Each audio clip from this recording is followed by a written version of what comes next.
Welcome into Foxborough Rush. What a rush. Travis Thomas here with Adam Pellerin. How you doing, my friend? Good to see you again, my friend. Are you tired of me yet today? No, not at all. Cool. We had a little break in between chat and Rush, so I so get to get away. back to back, it would have been the reset button. Yeah, it would have been a problem, but we're good. The best compliment I've got today, I think most people would have taken this as a backhanded compliment, but I loved it. Someone said, yeah, I could hear you two when I walked into the building. Yeah, that sounds about right with us. Yeah, fair enough. That was your singing. Yeah, well. You can carry a tune. That's fine. It could happen in the show. We'll see. Yeah. How's that for a tease? But we'll start here because you and I love articles about the Patriots. Mass Live has one that I really want to talk to you about violence. Mm-hmm. Yes, you heard me correct. Okay, let me give you a couple quotes here. So according to Mass Live, an article, Safeties coach Scott Booker says, quote, we're going to make sure on tape day in, day out that people see our violence, Adam. It's not just in tackling. It's in rerouting. It's in everything you do.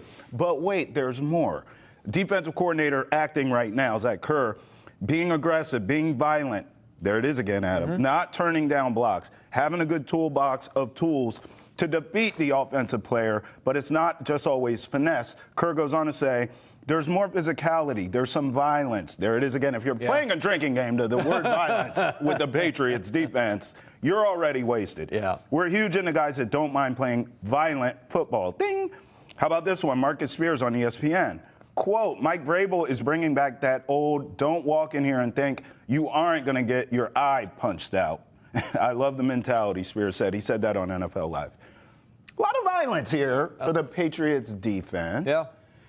I think violence feels like a buzzword.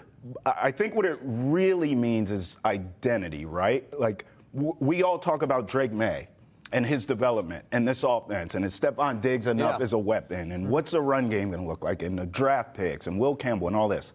But really, the identity for the Patriots this season should be this violent defense. And that's what I think this really means. I know it's the word and we're making fun of it, but really, the Patriots' strength this season, in theory, should be a violent defense. Yeah. And that's an identity, right? Yeah, absolutely. I agree with that.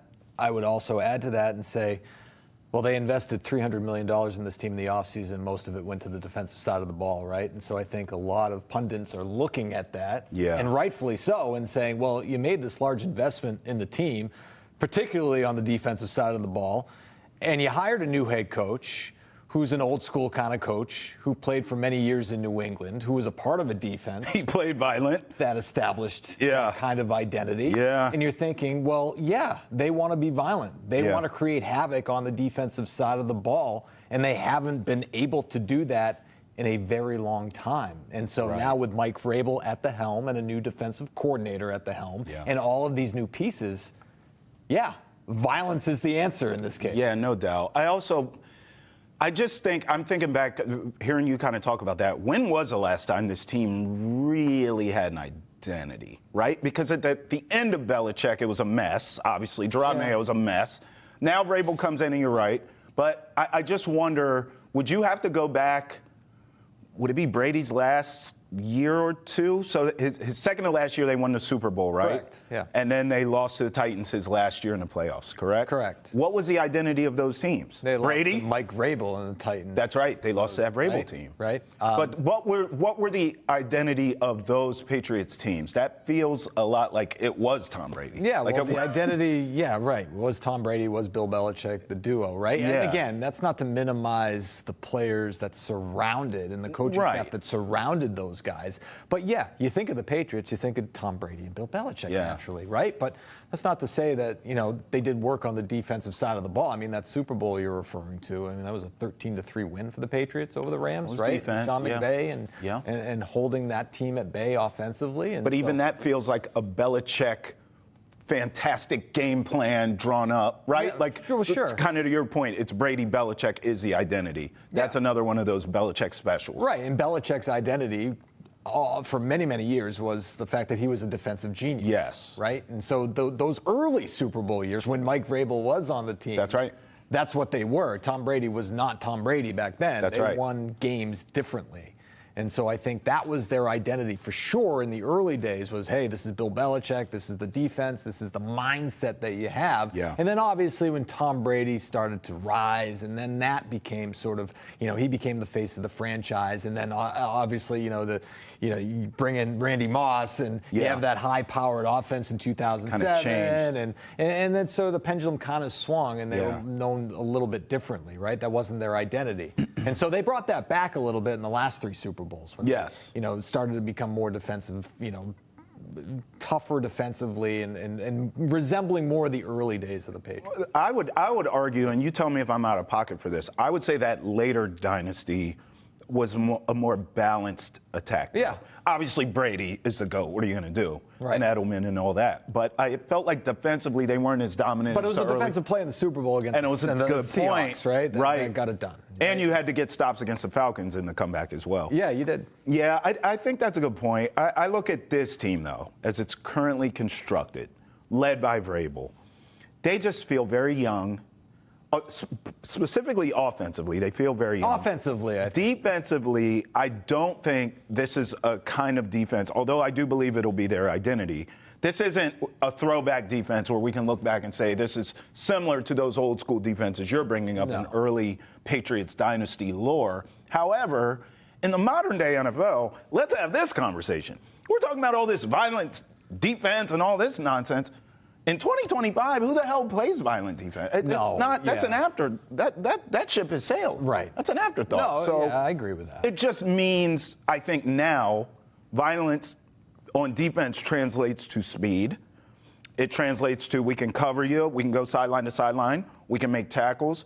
We can make the quarterback uncomfortable. Right. You can't hit the guys like you used to. We got to put pressure on them. You got to put pressure on the quarterback. I just think it's a sort of a well-balanced attack defensively now is the definition of violence for defenses in today's NFL, as opposed to what we're talking about, the old school, where it was legit, literal violence. Yeah, you're not taking heads off. Yes. Like you used to back in the day, right? The quarterback is protected, players are protected, and rightfully so in a lot of ways, of course. right? And I think that sometimes you watch games like, oh, come on, like this is football. Right. But at the end of the day, there's good intentions there to protect the players because this is their livelihood, right? You don't want to see something horrible happen on the field. Sure. Lawrence Taylor days of, taking people out, those days are gone, right? I miss them.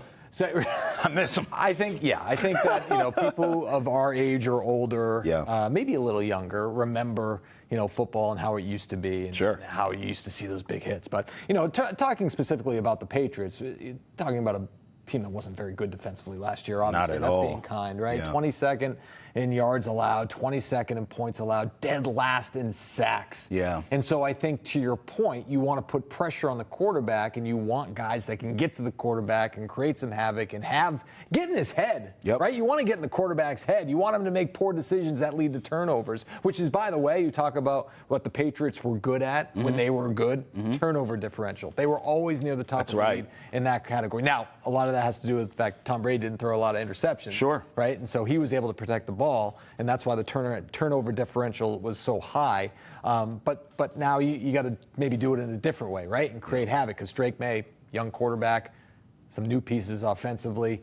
You don't know what that's going to look like. So the defense has to be the strong part of your team, early on at least. Well, I also think it's easier, as we talk about identities, I think it's easier to have your defense be your identity because offense is so nuanced. Sure. So Adam, and you're relying so much on the quarterback. You're relying on a young quarterback now in year 2 in Drake May. Right. You don't have a ton of weapons offensively. We could sit up here and name a handful of names that maybe are your weapons. There's a lot of maybes. There's a lot of maybes. Yeah. So, and also just a nuance like timing and routes and pre-snap reads and different protection. Can we talk about the offensive line? Right. So I think it's easier for this team to be led identity-wise by the defense. And you have to believe a defensive-minded head coach in Mike Vrabel and the crew. And they had a really good offseason bringing in guys as well. You got to give them their props for that. Coming up later in the show, there's actually, I'm looking at a list of 1, 2, 3, 4, about 5 guys defensively that could maybe make this defense special and take them over the top. We'll talk about that later in the show. Oh, yeah, it's on my list, too. You have the same list? I got it right here, yeah. Okay. Right. Well, this is a tease, ladies and gentlemen. We will be. later in the program, we'll tell you those names because we have the same list. But I do think ultimately, and plus, here's the other thing we have to talk about too with this team. You have to always factor in weather. And when you get into November, December, if you're lucky enough to make the playoffs in January, you don't think a really tight defense with this Patriots team and teams coming into here to play that defense, they don't want to do that. Sub-degree temperatures and a defense that hits you in the mouth. Right. Yeah, the defense should be the identity, and hopefully it is violent. Yeah, it's Peyton Manning back in the day, right? Up to Foxborough, and I know they played in Indianapolis, but they played in the Dome, right? So protected by the elements, and that's something that the Patriots historically were always, they would have a true home field advantage. And that's something, again, back-to-back 4-13 seasons we're talking about with the Patriots. And you're hoping that Mike Vrabel can sort of resurrect, the identity of this team, right? Tough defensively, stingy defensively, and year 2 for Drake May. You mentioned the improved offensive line. Hopefully that's a start. You needed to invest in that. They were able to do that in the draft and in free agency as well.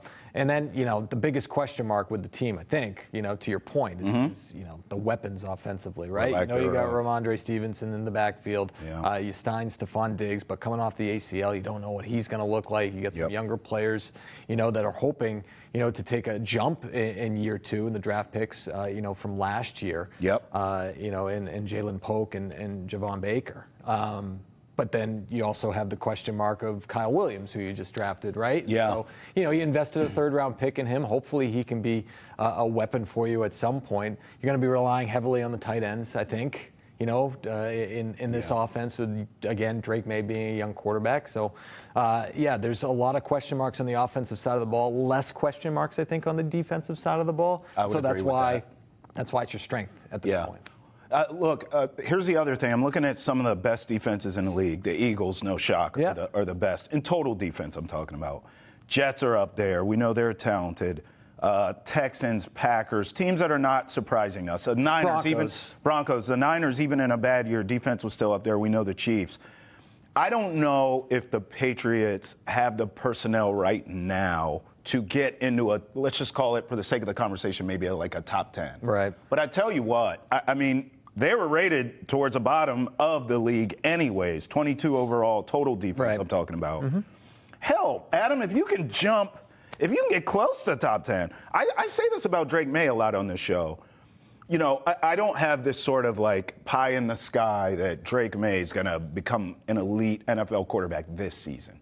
Ultimately, I think all of us think he has the capability and the talent and the potential to do that. I agree. But this season, I've said, if he can get closer to the middle of the pack-ish, this team will be like top 15 quarterback in the league. This team's going to be something to deal with. I feel the same way about the defense.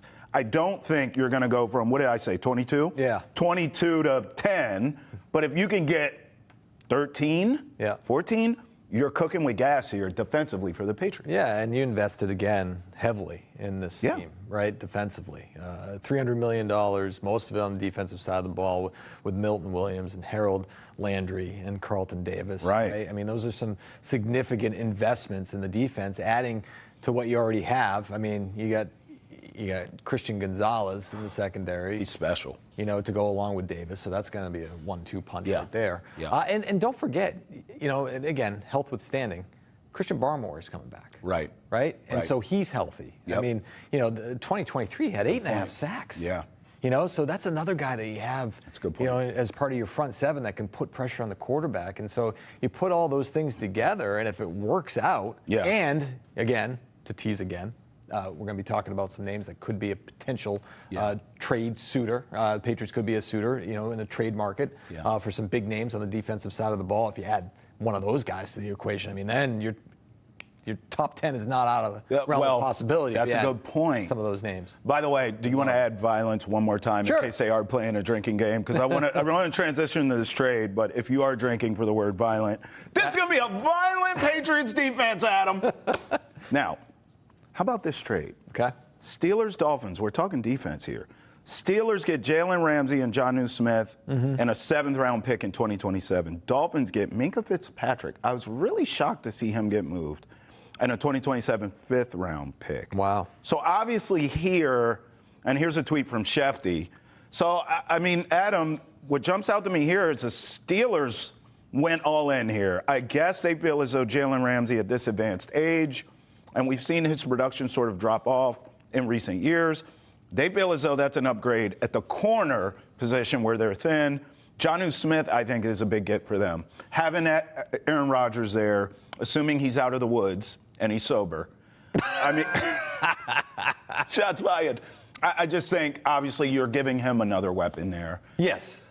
I think the Steelers are going for it. With that being said, I think the Dolphins win the trade. I am a huge Minkah Fitzpatrick guy, and I'm shocked to see him get moved. Outside of T.J. Watt, who's, T.J. Watt, I think he's our best defender was for the Steelers. And Jalen Ramsey's getting a pay raise too, right? Yes. $1.5 million Yes. in that. And again, older, production starting to dip.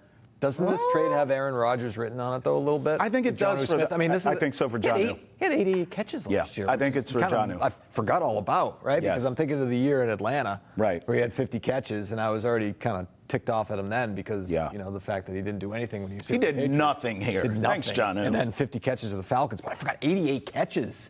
88 catches last year with the Dolphins, right? And so you add that to, DK Metcalf? Yeah. As well for Rodgers. So, that trade has a lot of Aaron Rodgers on it. But in terms of Jalen Ramsey, he's still a playmaker. I know he's getting up there in age. I think he can still, make some plays on the defensive side of the ball. Pittsburgh had a good year, defensively. Is this win-win to you then? Because I'm on the Dolphins. I think the Dolphins won this trade. But it sounds like you're a little more. You think it's a win-win? I think it's a win-win. I do. Okay. I mean, again, the Steelers defense. They're turnover leaders last year. Yeah. I mean, they're pretty stout defensively. You add Rodgers into the mix. Who knows what you're going to get there? But you did, get the ball rolling with a couple of offensive weapons for him. So I don't know. I'm looking at the standings from last year. Obviously, we know the Ravens won the division. Yeah. They were 12-5. Steelers were 10-7. Bengals just missed 9-8. But remember, they got hot late and it was too late. I'll be honest. I still think the Steelers are probably second or third in that division. Yeah. The Bengals can't stop anyone, right? Right. So okay, but I don't think the Steelers today, after this trade, are better than the Ravens. Do you? I don't. I guess my point is, I get the mentality to go all in. You bring in Rodgers. You're now trading for Jalen Ramsey and Jonnu Smith and all that. They're going for it. But I would still take the Ravens as the best team in that division. Yeah. And I just don't know. Yeah, I would too. I agree. I don't know if these moves are really going to move the needle in terms of results for this team. Wild card could still be up. Wild card could be up for. Right. The division's probably out of the question for them. I would think. Just like you would say in the Patriots case, I don't think they're winning the division. Right? The Bills are going to win that division. Yeah. I also think too. I do want to see in this division, Patriots division, who sort of. You're obviously going to keep with the Bills to win the division, but I wonder who's going to ascend. Will it be the Patriots? Or the Jets? Will it be the Jets? Mm-hmm. The Dolphins, I think they are who they are. Even with this trade we're talking about, as great as Minkah Fitzpatrick is, and I'm a huge fan of his, this doesn't make them tough. It doesn't make them tough. No. That's their issue. They're not tough enough. Yeah. So I want to see in this division who's going to push the Bills, who at this point, if we're being honest, is the championship window getting a little bit, right? I know you have Josh Allen, but again, last season, the Chiefs weren't right, and you still couldn't get it done. Yeah. It was like that. It felt like the Bills' time last season, and they still couldn't get it done. How many times have we said that? So I'm sort of looking at the division here as, even though the Dolphins, I like that they won this trade, in my opinion, I still don't think it really moves the needle for them either. No, it doesn't. In terms of making them tougher. And I still think their biggest problem is the quarterback position. It is. It just is. Yeah. So, you addressed a need, maybe, I guess, on the defensive side of the ball with Minkah Fitzpatrick, but you didn't make that much of a dent in your sort of projections going into next year. Yeah. In addition to playing a drinking game here on Foxborough Rush with a keyword, we also teased that we have a list of players. I got the same list. We checked it twice like Santa. When we come back here on Foxborough Rush, we'll run through it and tell you who the Patriots should go get. So stay with us right here on Foxborough Rush. We'll be back. Welcome back into Foxborough Rush. We're just talking ball. Travis Thomas, Adam Pellerin. Okay, let's talk breakout stars. Breakout players for the Patriots this season. We can go offense, we can go defense, we can go coaching staff if you want. We can do anything you want. Excellent. Breakout players for the Patriots this season. Where you want to start? All right. I'm going to start with a guy that I talked about a little bit in the last segment. Okay. Not Drake May. All right. I did mention. You did. Christian Barmore. Oh. All right. Now, when I say breakout, I think he's already an established player, right? Yep. And he already had the year he had in 2023 where he had 8.5 sacks. But because he's coming off of a serious health issue with the blood clots and now he's making his return, I think a lot of people are wondering what to expect from him and hoping for the best, obviously. Right. But, health withstanding, hopefully everything is okay. I think he can come back and he can make a tremendous impact for the Patriots on the defensive side of the ball and return. Because Christian Barmore at his best, we saw what he can do. Yeah.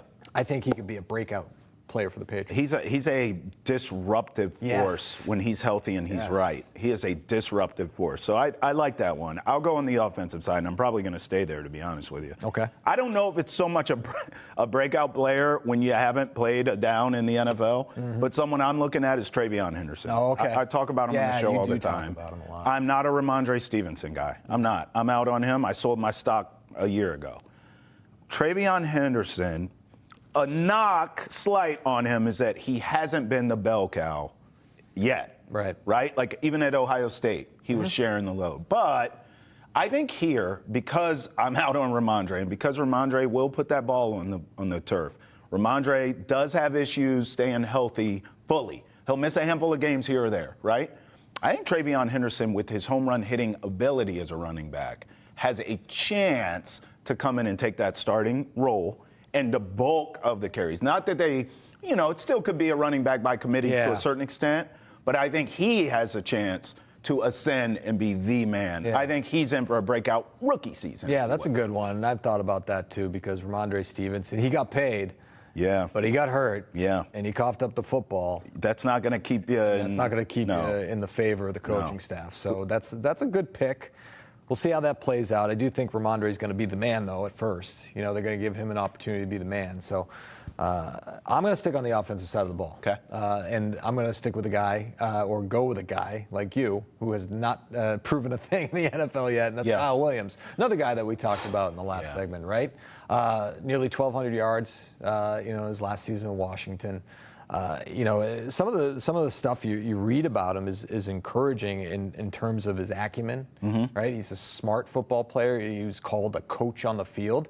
And he's also a former quarterback, right? And I think we're partial to former quarterbacks turned wide receivers in New England because of Julian Edelman. Sure. The last time the Patriots had a 1,000-yard wide receiver, guess who it was? It was Julian Edelman. Worked out pretty well. That year we were talking about, 2019. Worked out pretty well. It hasn't been. It's been a minute since they've had a 1,000-yard wide receiver. Not saying he's going to, hit that mark this year. Yeah. But because of the uncertainty that you have with the wide receiver group going into the year, Stephon Diggs at the top of that list, just because he's coming off the ACL. There's all the extracurricular stuff that, both Vrabel and Diggs say has been handled. It's over with. I'm not sure of that quite yet. We have to wait and see. And then, some of the second-year wide receivers that we talked about, and Polk and Baker, I don't know what they're going to bring. Yeah. Kendrick Bourne, again, I don't think that's going to be, to move the needle much. No. So I think there's an opportunity for Williams to sort of develop that chemistry with Drake May and put up some good numbers. Bro, I still get hate, for my take on draft night. Because when they took Williams, I said, oh, great, another wide receiver under 6 foot, under 200 pounds for the Patriots. And everyone tells me how great this kid is, and I'm tripping. So we shall see. Won't be the first time. One of them's got to hit at some point, don't you think? I don't know. Right? Maybe this is the year. I don't know. It doesn't. I'm not as optimistic as you are. But one thing about me, though, is I don't like how you're going after vertically challenged guys, man. If George was sitting here, he'd be really upset with you. They need size, Adam. Yeah. Like, I just, even Stephon Diggs. It's not a slam dunk, though. It's not. Aaron Dobson. Oh, all right? God. How about N'Keal Henry? Oh. Or Harry, I should say. I forgot his name already. N'Keal Harry. It's easy to forget. Right? Yeah. So, size doesn't matter. It does matter. In this case. No, it doesn't always. Kyle Williams, 5'11". I'm rooting for you, Maybe Kyle. 5'11" in his shoes. Yeah, exactly. In the program, he's 5'11". Spikes, if he's wearing the 3/4. Yeah. Here's another one. You tell me if this is a cop-out. Okay. I do think it's a breakout year for Drake May. Now, obviously, walk with me here. We can I say flashes? We saw flashes of what he could be, right? But everything around him lend itself to what more could he give you? Yeah. He could only give flashes because the offensive line was trash. The head coach, let's not even go there, right? What weapons did Drake May have? So, and remember, it took him a while to get in the lineup, too. So I just think seeing flashes from him his rookie year was good enough. Cool. We know we got something. We think we have the franchise quarterback. We're in good shape. I think this year, why I say it'll be breakout, is not so much statistically, although that should be better. Yeah. I think we're going to really know we got the guy. We think we know right now. We're going to know at the end of this season, okay, that's a franchise quarterback. Pre-snap, he's got to get better, which he should as he gets older, right? Sure. I would love, now that he has a real grown-up in the room as an offensive coordinator and a real grown-up in the room as a head coach, I would love to see more Drake May athletic plays. Not running for his life, but design runs, bootlegs, different things. Get him out on the move. Throwing on the run. Get him out on the move. I think we will see that. So I think it'll be a breakout year for Drake May in a different way than what we're talking about here, which is numbers. I think impact. Yeah. I think we'll just see the maturation of a young Drake May and the growth of Drake May. And for that is a breakout year. It's wild to think that Josh McDaniels is on his third stint as offensive coordinator with the Patriots. I mean, that's wild. But I will say I think it's a great thing, right? Because, again, you think back to Mac Jones in his first year, and Josh McDaniels was the offensive coordinator, and Mac Jones had his best year in the National Football League, right? And so now you bring him in to help a second-year quarterback, and hopefully he's here for more than 1 year, because the thing with Jones is that the offensive coordinators kept changing on him. He got hurt. It was a mess. Yeah. Drake May needs some consistency in his life, right? Yes. All right, so year one, head coach, offensive coordinator, gone. Year two, you need these guys to stay in place for a while. You hope stability now. Right, exactly. Set them up for success. I want to get, before we go on to more breakout players, Yeah. you brought up Josh McDaniels and how you think he's going to be here longer than a year, right? Yeah. This goes to an argument that George and I have that I need your take on. I'm not going to tell you who's on which side. Okay. One of us on the show thinks that Josh McDaniels will be a head coach again, NFL or college, okay? Right. One of us on the show thinks there's no shot, and Josh McDaniels will be the Patriots offensive coordinator forever and ever, amen, because he will not get another opportunity. Where do you weigh in? As a head coach. Right. So Broncos was a failure. Raiders was a failure. There you go. What's the old saying? 3 strikes and you're out? So another strike's available. Maybe another opportunity. Okay. Maybe. I am on the fence. My knee-jerk reaction would say no. Really? I would say no, because it hasn't gone well for him in the head coaching role in either place. They got to the postseason, I believe, in Denver. Yeah, that was with Tebow, right? Tebow, right? And then got blown out by the Patriots. They won a playoff game, I think. Right, and they got blown out by the Patriots in Foxborough. That's right. Right, and so, but the Raiders that was a disaster, right? That was a mess. And so my knee-jerk reaction is recency bias. But then again, how many times have we seen recycled head coaches in the NFL get jobs again? You're like, how did that guy get a job? Right. And so if McDaniels is able to turn Drake May and this Patriots offense into an upper echelon offense, bingo. He's going to get another shot. That's where let's unveil the curtain now. Right. It's me that thinks, I think Josh McDaniels will be a head coach again. Yeah. Probably in the NFL, to be honest, because of that. Right. I think you're likely going to get him for a couple years, to your point. There'll be stability here at the offense coordinator. No one's rushing and beating down the door. He's still young. He's still young, which is also why, not making excuses, sometimes there's excuses, sometimes there's reasons for things, okay? Yeah. I would say one of the reasons, I'm sure there's many, but one of the reasons he failed as a head coach is because of that youth. So if you can get him now 2-3 years with Drake May, and to your point, ascend Drake May's game and make him one of the elite quarterbacks in this league, which we all think he can be, Josh McDaniels will get a head coaching job somewhere at that point. And he'll be older and more seasoned and learn from past experiences. And I would dare say not only does he get a chance, Adam, I think it will work. Yeah. Whoever gives him the chance. Yeah, he's not even 50 yet. That's what I'm saying. Yeah. Think about that. Right. But he was super young. But we were wrong about the postseason. That wasn't his year. Oh, that wasn't his year? That was not his year. It was a Thibodeaux year, but that was not his year. Was he the offensive? No, he was the head coach there. He wasn't. Okay. Yeah, that was a different year. John Fox? But with that said, I mean, he's only got 4 seasons of NFL experience. Wow. Like less than because he got fired. Because he got fired. It's year 2 in both places. Right? And that's actually a red flag, right? It is. Where it's like you get fired year 2. Yeah. In both coaching jobs you've had. I feel bad that I took this in a whole different direction. Yeah. Oh, this started off as Josh McDaniels being a great thing for the Patriots. Sorry, now it's like, man, this guy's never going to get a head coaching job again. This is what happens. I just pull you into the ether. Here's another breakout player. I want to go back to this.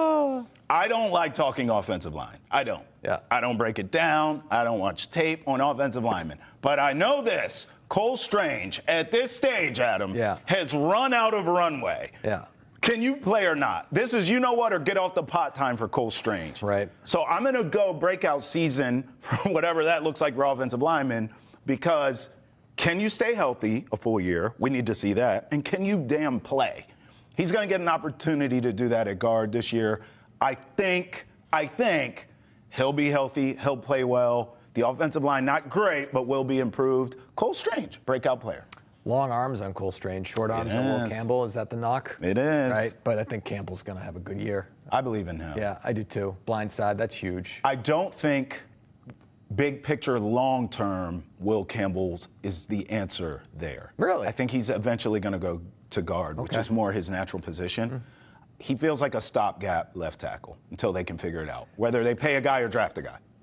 Interesting. We'll see. Yeah, we'll see. We'll see. It For could a guy obviously that be doesn't wrong. like to talk offensive line, you certainly had an opinion. Yeah. Oh, would you look at that? I've reached my quota for offensive lineman talk for the rest of my life. Still to come here on Foxborough Rush. I teased it several times. I promise you that list of players who's still available for the Patriots, we're doing it next, right here on Foxborough Rush. Stay with us. Welcome back to Foxborough Rush. All right, Adam. Yes. Hold that list up. Here are a list of players potentially in play for the Patriots now. It's like a holy grail. Now, of course, look, with each passing day, we're getting closer to training camp. So you kind of think, like, this roster is what it is, right? But no, like, there are still star players available. Let's go one by one here. Okay. Bengals defensive end Trey Hendrickson. Now, this is an interesting case with him because obviously who's playing defense for the Bengals at this point besides no one? Right. Okay, all their money's tied up on the offensive side. Meanwhile, this guy's been a monster his entire career. Productive, dog, high motor. He has everything going for him. They have no money to pay him. Mm-hmm. So if you trade for a Trey Hendrickson, kind of NBA style, you're going sign and trade here. If you trade for him, you have to give up some assets to get him. Right. And then also, you got to pay him. Mm-hmm. Patriots have money. Well, I would be willing to give up the assets to get him, would you? Yeah, I would be as well. I mean, this is, again, we talked about it in the last segment, the Patriots defense. They added so many weapons on that side of the ball. They invested a lot of money. Yeah. But are they a top defense in the National Football League at this point when you bring up some of the upper echelon defenses in the NFL? Not yet. No. Not quite yet. We could be pleasantly surprised by a couple of, players on the defensive side of the ball that we met, right? Like Christian Barmore being fully healthy, seeing what some of the other players that they brought in can do. But if you bring in an elite edge rusher, right? Like a Trey Hendrickson, that might put you over the edge. That might get you even more violence than you already had on the defensive side of the ball. It's going to get you, that's a top 10-ish defense at that point, right? Exactly. If you're adding 17 and a half sacks? Yes, 17 and a half sacks the last two seasons, right? Bro, he's also available. Going back early in his career with the Saints, I don't even remember him with the Saints. His second year, he didn't play much. Outside of that, he's played. These are just games played, Adam. You with me? Yep. 13, 15, 16, 15, 17, 17. Like, he's available. Yep. I'm all about that. Look, we're going to talk about a lot of these players. They're all talented. It's the NFL. Mm-hmm. But what have you done for me lately? Are you available? Right. And this is a guy, again, I say his motor, not only is he available and he's healthy, but he plays lights out. He's pedal to the metal. Now, here's the thing, Adam, before we move off of him. He's 30. Right. Right. I mean, so. Yeah, that's why he might be, we're getting to we'll get to the other. But he might be less expensive than another potential player who the Patriots could Great tease. bring in. A, yes. B, I wonder, too, if the asking price for him goes down a little because the Bengals have nothing. So you can kind of hold their feet to the fire in a sense because they're not going to pay him. They don't have any money. Right. And he's too elite of a player to not trade and to, like, play this game of sit out and come, we offer you what we offer you. I think they have to move him. But because they're desperate, maybe you're not giving up the farm to get a guy because they know they have to move him. Does that make sense? Yeah, it does. And I was also looking it up, right? So we talked about Hendrickson with 17.5 sacks in back-to-back years, 17.5 sacks last year. The Patriots as a team had 28. Wow. 28 sacks, dead last in the National Football League. Bro. Right? What are they waiting for? They should already have this guy. Yeah. Well, maybe it's, they're hiding in the weeds, ready to pull the trigger. Well, please do it. Here's another one, TJ Watt. Now, this is pie in the sky. Another 30-plus guy, right? But 30, it's 30 years also, old, the Steelers are not. You got to pay. What are they doing? Why wouldn't you pay him? Yeah, well, what's the problem? In Jalen Ramsey. You're giving him a raise? Well, I'll tell you what. We talked about how Jalen Ramsey's older and not quite the player he was. Yeah. You want to talk about getting exposed? Don't sign TJ Watt then. Yeah. And let's see that pass rush not get home, and then see how Jalen Ramsey does. Yeah. With quarterbacks back there with all the time in the world to throw the ball. Jalen Ramsey's going to get cooked. How's that sound? Like a hot pocket. Yeah. Mike you Tomlin need that said, pass rush. Mike Tomlin said that they were optimistic that they're going to sign him. Right? This is pie in the sky, right? So that's not going to happen. All right, we're moving on then. Is this pie in the sky? Yeah. Micah Parsons. I don't know. That I'm a little more optimistic. Why? Because he's younger. He's going to command a lot of money, probably the most, right, out of the list of guys that we had by far, right? Like, I mean, what, 200 million maybe? He should be the highest. Now, we know this changes every 5 minutes when the new player's contract is up, but he should be the highest paid defensive player ever when it's his time. Yeah. Don't you think? Absolutely. I mean, he'll break the record. Outside of Myles Garrett, there's no better right pass rusher in the National Football League than Mike Parsons. So you bring him into the fold. I mean, oh my gosh. Now we're talking about a top 10, but I don't think that they're going to do that. I don't think they're going to do that. But I would love it. I would too. Yeah, I would love it. Financially, I don't think it makes sense, even though they have the money to spend. Yep. And I also think it would take too much to get him. That's kind of where I'm at. Yeah. The money's the money. Right, because we're talking about a trade here, right? Because the conversation about money is an extension. Yes. Right? So you need the pieces to get it done. Yes. And in theory, you're trading these guys we're talking about because you, as that team, don't want to pay them. Right. So the Patriots are giving you assets in the trade and then paying them.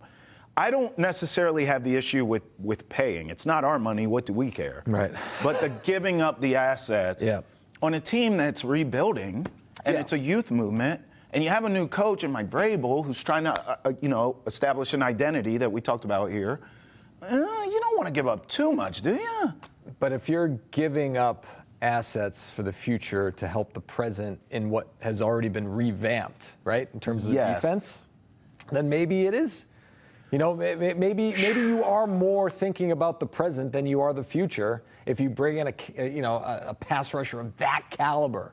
Yeah. And you have the $60 million God, man. to play with, which is the most in the National Football. They have over $61 million, most space in the NFL. And by the way, just to throw in, piggyback what you're saying, you're not paying Drake May for the next 3-4 years. And that's right. And that's that's the Brock Purdy. This is the window. Position, right? Where Okay, so all right. So Trey Hendrickson and Micah we like, although Trey feels a little more realistic. Here's the one bro, I'm standing on rooftops for this one. Yeah, I know. Terry McLaurin from the Commanders. Yeah. Now, I am hearing that although they're miles apart on the money, the Commanders and Terry. Yeah. It's not the Trey Hendrickson situation. It's not bad blood. He's not fed up. The team's not fed up. It's communications, it's negotiation. They're working on it. And you're not going to do that to your young quarterback, right? Well, I don't know, Adam. If Terry wants the money and you're trying to work with him and he won't budge, maybe you do. Maybe you do. Maybe you do. You brought in what, Deebo Samuel? Yeah, but have you seen videos of Deebo circulating on the internet? Go look into it. Let's just say he doesn't Maybe he's been hanging out with Zion. I don't know. I was going there too. I couldn't get it out quick enough. Oh, man. And that's a guy that I really wanted a couple of years ago. I know. Who didn't? Right? I wanted him more than Ayuk. I wanted Deebo Samuel, but now it's like, okay, buddy. As far as Terry McLaurin, though, goes, this is someone who checks every box of what the Patriots actually need. You need a leader. Yep. A true leader, not on like the Love Boat partying leader, like an actual leader, right? A grown-up. Yep. He's not the biggest guy in the world, but technically, he's bigger than a Stephon Diggs, technically. He blocks. He goes across the middle, old school style, takes hits. He does everything. He does everything right. Again, kind of like Trey Hendrickson. Yep. A little longer in the tooth now. We're 30 years old. There's some mileage on him. Terry McLaurin, we're talking about him with Jaden Daniels, and it looked great. But pre-Jaden Daniels, he was still putting up numbers with absolute basura, trash at quarterback. 1,000-yard seasons, right? And he had another one last year with the rookie. Right? Little concern there on longevity, big picture. Yeah. You know, obviously you give this guy a 5 or 6 year deal. You're like, well, maybe the back end of that, you're not seeing the return on investment. But certainly early, and certainly with Drake May in a very critical stage of his embryonic development as a quarterback, it makes a lot of sense to get a Terry McLaurin. Turns 30 on September 15th. See? Randy Moss, I believe, was 30 when he came to Foxborough. Wow. But that's Randy Moss, that's Tom Brady. I'm not trying to make that comparison. I'm just saying. And they thought Randy was done, too. Right. Oh, yeah, absolutely. They thought Randy was done. Yeah, he was in, HE double hockey sticks. He was. Vegas, right? Actually, it was actually Oakland at that time. Was that the famous, he got fined or something, and they were like, how you plan on paying this fine? And straight cash, homie. Straight cash, homie. There it is. I missed that, Randy. But I'm with you on McLaurin because, again, there's just too many question marks on the offensive side of the ball when it comes to the wide receiving core. Yeah. Right? I mean, and out of any other position, right? I mean, obviously with the quarterback, it's year 2, but you think he's going to, grow into something. Sure. The tight end group I like. The running back group, despite your hate for Ramondre Stevenson. I do. I'm such a hater. I do like the combination of Stevenson and Henderson, right? Yeah. And Gibson's still in the mix, too. Yep. The wide receiver crew is the biggest question mark in a lot of people's minds. Yes. Because you have Stephon Diggs coming off the injury. You have a lot of young wide receivers, either drafted last year or this year, in Kyle Williams. And so if you add a bona fide weapon to your offense, that to me, you invest in your young quarterback and you surround him with anything that you possibly can. And if McLaurin's available, you make that move. I agree. I also think the asking price wouldn't be insane for him. Like if I'm the Commanders, I have to get back a receiver. And it's not going to be Stephon Diggs. So you're going to give whoever, right? Bourne, whatever. Yeah. You're going to get a receiver. So you're going to get rid of one of these receivers, which at this point feels like addition by subtraction anyway. Yeah, right. You're going to give up a probably 3rd or 4th round draft pick. Sure. I'm okay with that. I'm fine with that. And then you pay the player. Yeah. Fine. Okay, so we like that one. To me, that's at the top of the list, I'll be honest with you, Terry. Here's one I know you like. Kayvon Thibodeaux with the Giants. Yeah. Young pass rusher. They just drafted a stud out of Penn State. So I guess the Giants are in a place where they're not going to pay this guy. This all comes back to money for all these players we're talking about, right? So you take an Abdul Carter out of Penn State.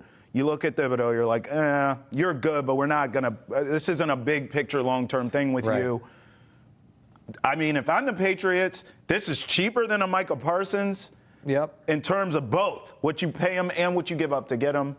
It's probably cheaper than a Trey Hendrickson, where I think you may not have to give up a ton to get him, but you're going to have to pay him. I think Thibodeaux is going to be cheaper than him. Yeah. I don't hate this move either. So here's where I'm at with that. I think, and it's related to who we were just talking about, I think you can do Thibodeaux and McLaurin. You can get both done. Wait a minute. You can get both done. This is spicy. You have $60 million, right? If you want to invest in the team now, add a pass rusher to your defense, put your defense maybe to that next level. Absolutely. And then the offense is taken care of. That's a big ask, I know. Boy. But financially, you can pay both. You could pay both. You could pay both. Now, do you have the assets to get 2 deals done in one offseason? Maybe not. Maybe not.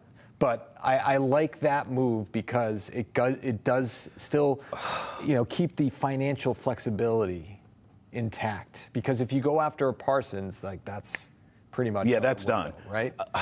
let me go back to your take here, because this is spicy you're giving me. I want to ask this question, and I'm trying to figure out how to word it. If you got a Terry McLaurin and a Kayvon Thibodeaux and you paid them both, right? Would you be willing? Because this is probably what it would be, what it would take. Would you be willing to kind of mortgage the future draft capital-wise? You're not going to have draft if you get them both. This is just hypothetical. If you got both of these guys and you paid them both, you're not drafting for the next 2 years. Well, no, you're not. But are you willing to do that? Well, I mean, I don't know. How good do you think the Patriots could be if you add both of those? If you add both right now, right? They're a playoff team, no question. Team. And so they're only going to get better from here, right? And you're already young in theory, anyways. Yes. Your roster, you're already young, and you've already invested so much in this roster. Boy, this just feels like a poll question, doesn't it? Just like, keep investing. Would you mortgage the draft future for these two players? Did you not hear Patriots owner Robert Kraft say recently that this was the worst year of his life? I did not. Enlighten me. Right? He said this was the worst year of his life? I believe he had said this was the worst year in terms of the Patriots and what he had to witness on the field. Wow. So, to your point. Let me verify that quote. While you look that up, I mean, if he feels that way, then yeah, the answer to my question, Robert Kraft would answer yes, I am willing. Worst years of his 31 years of ownership. Wow. Yep. But okay, let's stay here for a second. If it's that bad and you feel that way, then you should, all these guys have been available. Hell, you should have been made these moves, right? Right. Like, I don't know. I hear things like that and quotes like that sometimes, and I'm like, well, why didn't you do more I didn't hate the Patriots offseason for the record, but you still had a lot of money left on the table. Yeah, you did. Like, you could have done more, Robert. Sure. Fair. Right? Yeah, fair. So but I'm just saying, now might be the time. Maybe. Maybe not. Honorable mention before we go to break. Maybe not. Probably not. James Cook is having some issues with the Bills. Yep. Running back. We're talking running back by committee, so that doesn't kind of feel like it's going to happen. And the Bills, if they're smart, you got to pay that guy. Right. Kyle Pitts is someone I'm curious to get your thoughts before we get a break here. This is a guy who's really underachieved there with the Falcons, but he is young. He wants to get paid. It doesn't look like they're going to give him what he wants. Yeah. Kyle Pitts is someone I would kick the tires on. I'm not going to give up too much in draft capital, but I would be willing to give him a bag of money. I would. Yeah, I mean, I don't know if that's not a need. The tight end position is not a need for you. I think you need playmakers. Yeah. You need pass catchers. All right, fair. But, I mean, again, I think your tight end group is okay. I wouldn't really, I don't think there's a need to touch that. I would rather go after the wide receiver. Okay. Right? All right. Because I think that's where the need is in my eyes. Okay. Versus the tight end group. All right, fair enough. When we come back here on Foxborough Rush, we hear from you, our co-host. Mailbag edition, baby. Stay with us. We'll be right back. Welcome back to Foxborough Rush. Mailbag time. Mail's here. The mail courier walks by. Mail's here. Man, what year is this? I know. Fresh off the press, see? David Conter, 5346 in our mailbag, says, are people sleeping on the Patriots defense? Until they get on the field, they are an unproven commodity. You can't sleep on an unknown, Adam Pellerin.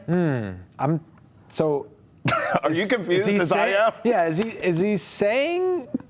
Let me read it again. Let's run this back. Right. David Conter, 5346 says, on people sleeping on the Patriots defense. All right. Quote, until they get on the field, they are an unproven commodity. You can't sleep on it. Okay, so he's criticizing the idea that people could sleep on the Patriots defense? Is that Do we know? Can we get David Conter on the phone? Yeah, all right. Well, I think that you have to sort of project and make give a take on what you think the Patriots defense is going to be. Violent! So if you think it's going to be violent, if you think it's going to be good, and other people don't, maybe some people are sleeping on it. We're not, because we think it's going to be a pretty solid defense. Yes. Right? Yes. And I think that a lot of players on that side of the ball are a proven commodity. They are. I also think the tenor of this was, based on a past Foxborough Rush, where, it was maybe suggested that this defense wouldn't be great. So he's like, hey, listen, you can't sleep on it. I don't know. All right. All right, next one. Thanks, David. Thanks. Alan Henderson, 4141 says, this is on what the Patriots still need for the roster, which we've been talking about here. Quote, couple more pass rushers, couple more offensive linemen, and I think we're in good hands. Yeah. Here's my issue. Training camp is in 5 minutes. It feels like, right? Yeah, 3 weeks.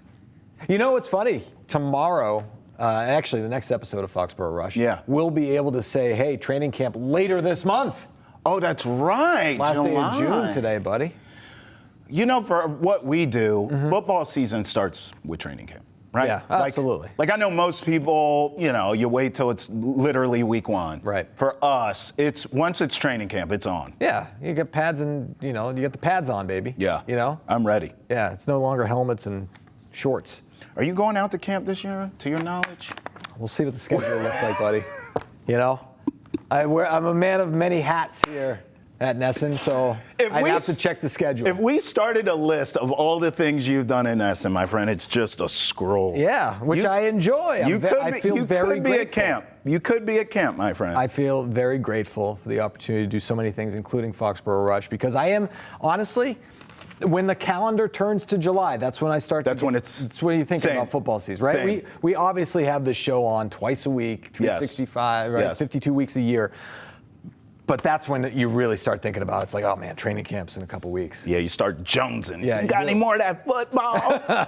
Did we answer this question at all? I don't even. Oh, a couple more pass rushers, couple more offensive linemen. I think we're in good hands. We agree. Yeah, sure. Again, we're talking about a pass rusher. Right? Yes, and I think there are guys available. I think pass rushers, there's a market there, as we've talked about this whole show. Offensive linemen, I think you have what you have. I think you're good right now. Well, right? I think you have what you have. Well, no, I think you're in decent shape to start. We're going to find out. Travis Thomas, Adam Pellerin, Foxborough Rush, we thank you for rolling with us. Till next time, peace.